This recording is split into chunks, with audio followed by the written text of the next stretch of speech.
What's up, guys? It's MB Boxing. I just finished up watching Alexis Rocha versus Luis Veron, and this was a 10-rounder in the welterweight division, and this fight was Saturday, July 16th from the Crypto.com Arena in Los Angeles, California, and this fight was broadcasted on DAZN.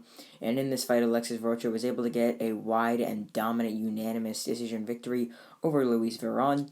So, this fight was just, let's just be real. Veron just wasn't there to win. Rocha was just there, coming forward, dominating. On my scorecard, he won 100-90, which means he won every single round. Two judges agreed with my score, scoring at 100-90, and one judge somehow had it 99-91, which just makes no sense because I cannot pinpoint any round throughout this entire fight that Veron could have won. But yeah, this was a dominant and clear win for Rocha. It was just a baseline performance. He did what he had to do, got the job done. So, yeah, Veron, let's just say, just every single round was almost the same. Literally, they were almost all identical. It was Veron just running on the outside, throwing, 10 punches per round, landing, 3 of them. He wasn't doing anything, really. He was just running around on the outside, trying to use movement to get away.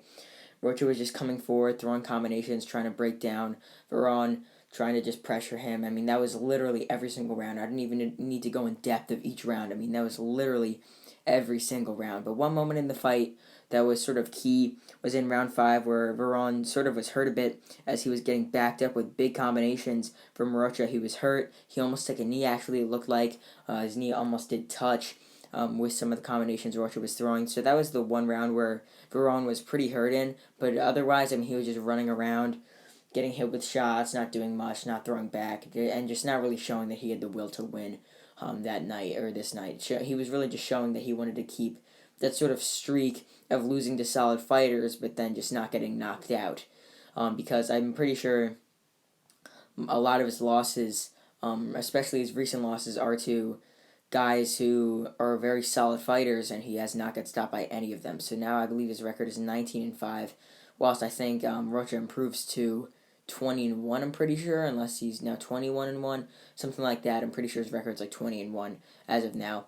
So this goes into the question, what is next for Alexis Rocha?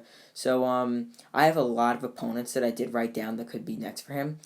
He could definitely face Maurice Hooker in his next fight. That would be a very solid fight. He could maybe have a rematch with Rashidi Ellis. Their first fight was very competitive.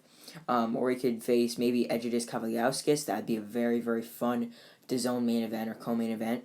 Or he could face the winner or loser of Virgil Ortiz Jr. versus Michael McKinson. That's also definitely possible. So all those opponents are definitely big possible names for Alexis Rocha in his next fight. And they will be good if he's able to get a win over them, because most of them are former world title challengers, even former champions, highly ranked prospects, whatever.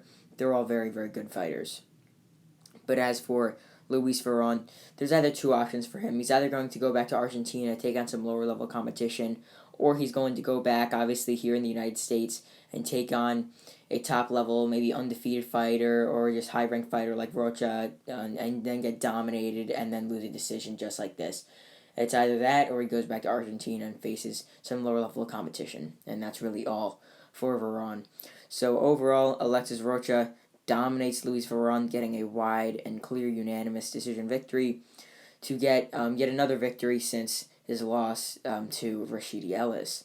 And yeah, that's really it. I'm MB Boxing. Thanks for watching, and I'll see you guys later.